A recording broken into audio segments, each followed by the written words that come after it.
हाँ जी पशुपालक साथियों, ये आप सामने देख रहे होंगे कि ये क्या है। मैं इसके बारे में जानकारी दूंगा कि ये क्या औजार है, क्या काम करता है और डेयरी फार्म के अंदर इसकी क्या ज़रूरत है।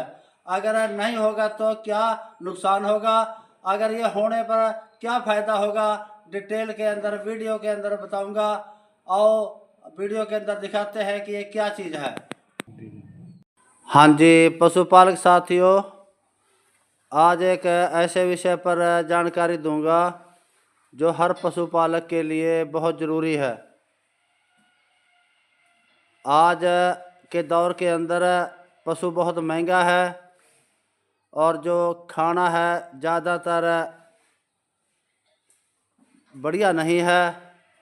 और खाने के बारे में जानकारी दूंगा कि इन सर्दियों के दिनों में आप पशुपालन का क्या ध्यान रखें और कैसे आपका पशु स्वस्थ रहेगा, उसके बारे में मैं डिटेल में बताऊंगा।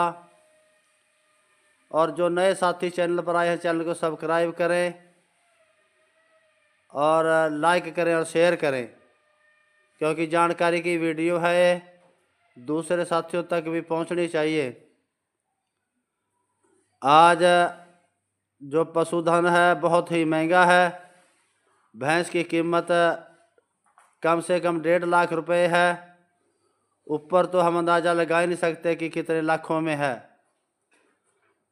और ये एक पहले तो हम इसको सहायक धंधा मानते थे, परंतु आज ये मुख्य धंधा है। और जो दूध है, अगर बढ़िया तरीके से पशु की मेंटेनेंस रखेंगे तो दूध भी ज़्यादा देगा और पशु स्वस्थ भी रहेगा। और जो जानकारी मैं देने जा रहा हूँ वो है, पहले तो पशुपालन के अंदर होती है ब्रीड, दूसरा फीड और तीसरा मैनेजमेंट। ब्रीड के अंदर, ब्रीड का मतलब है अच्छी नस्ल का दुधारू पशु या खरीदें या पैदा करें।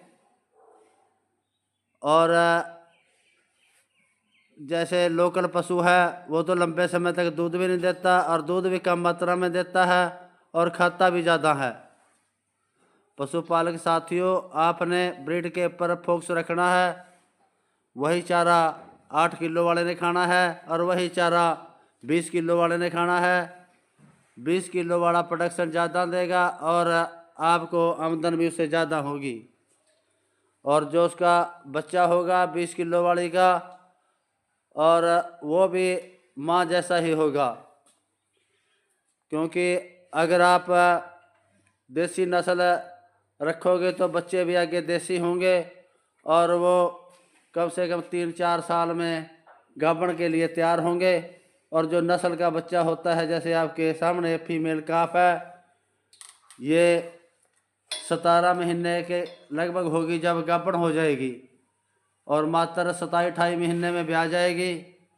परंतु इनको तैयार करने के लिए और पशु को स्वस्थ रखने के लिए हमने उसका बहुत ध्यान रखना होता है। जैसे मैंने पहले ब्रीड बताया और दूसरा फीड है।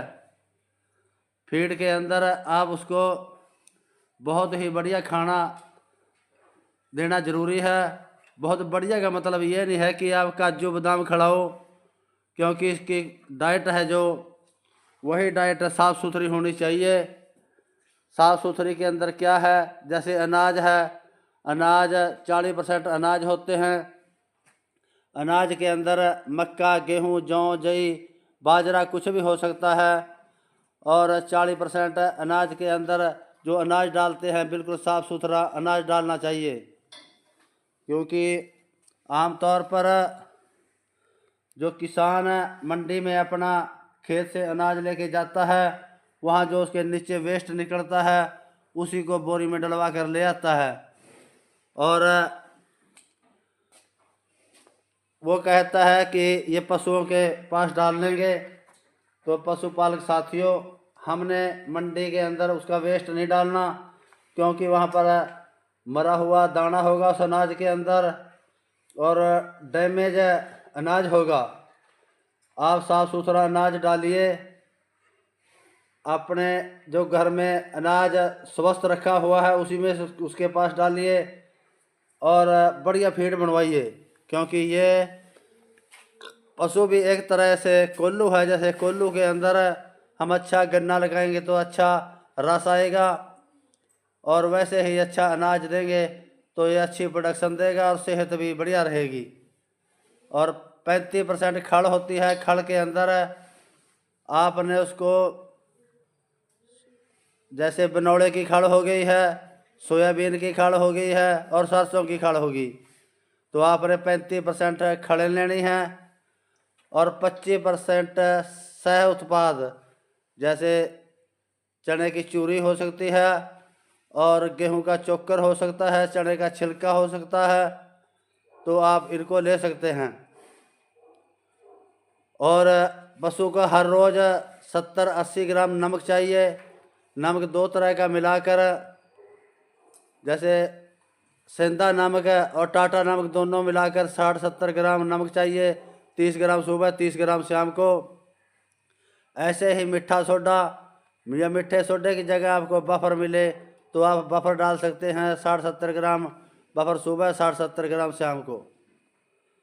और कैल्शियम की जगह आप कार्लसाइट ले सकते हैं और DCP डाई कैल्शियम फास्फेट। तो ये अनाजों की मात्रा है। और आगे उसका आता है चारा। मैनेजमेंट के अंदर आता है चारा। चारा आपके पास भूसा भी हो सकता है और पराली का भी हो सकता है और बाजरे का कड़वा भी हो सकता है। हरियाणा के अंदर हर जगह हरियाई नहीं होती, हरा चारा नहीं होता, वहाँ पर बाजरे का कड़वा यूज किया जाता है। परंतु कोई भी चारा हो बिल्कुल साफ़ सुथरा होना चाहिए। जैसे हमारे यहाँ पर गेहूं का भूसा होता है, क्योंकि गेहूं और धान का एरिया है, यहाँ पर गेहूं का भूसा होता है। मैं आपको दिखाता हूँ। जो गेहूं का भूसा है वो पहले तो हम हाथों से गेहूं की कटाई करते थे और हड़म्बा से निकालते थे और बाहर खुले वातावरण में निकलता था। जो उसमें गर्दा गट्टा वगैरह था वो बाहर वायुमंडल में उड़ जाता था और साफ़ सुथरा जो भोजन था वो बचता था।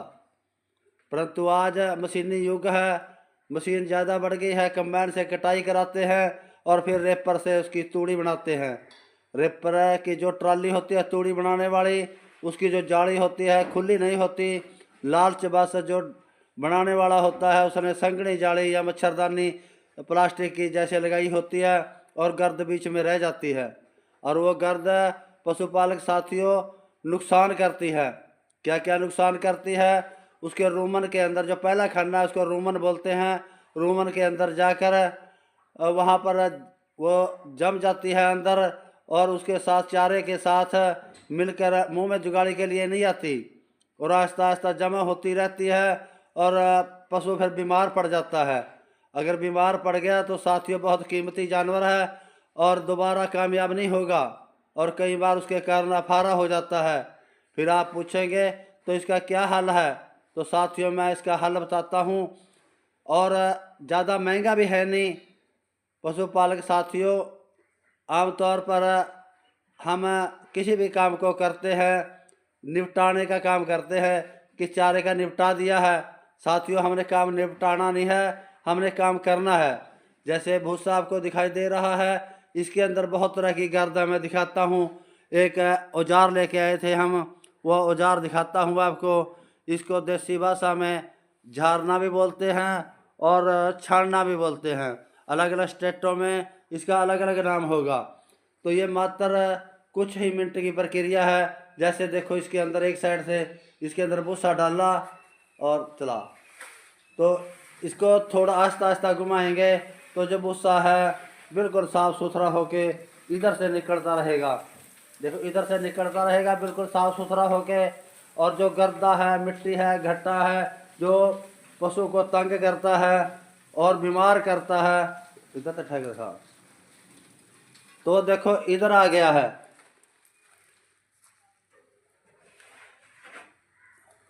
ये देखो बहुत ही बारीक है, महीन है, जो पशु के लिए नुकसानदेह है। साथियों ये चारना लेना बहुत ज़रूरी है, क्योंकि अगर आप बढ़िया तरीके से इसको खाना नहीं देंगे तो आपका पशु बीमार पड़ जाएगा।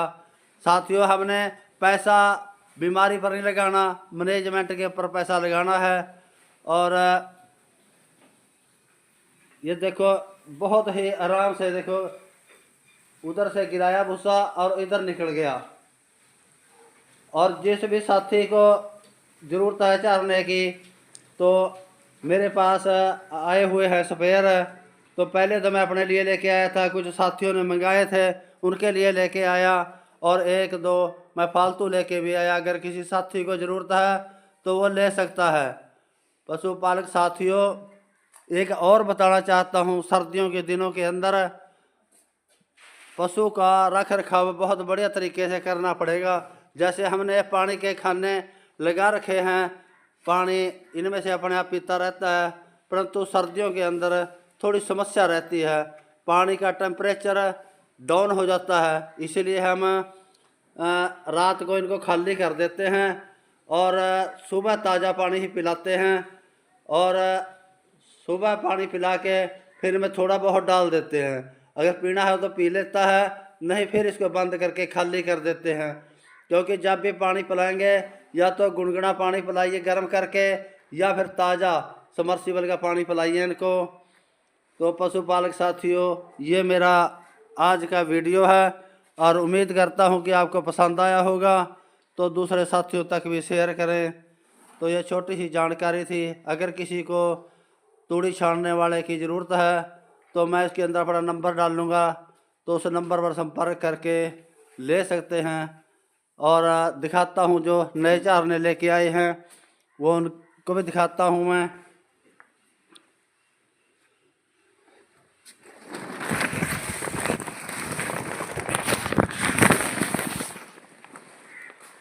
तो साथियों, ये नए चारने हैं जो मैं लेके आया था। तो किसी भी साथी को ज़रूरत है तो नंबर से संपर्क करके ले सकते हैं। ज़्यादा कुछ ना कहता हुआ नमस्कार, जय हिंद साथियों।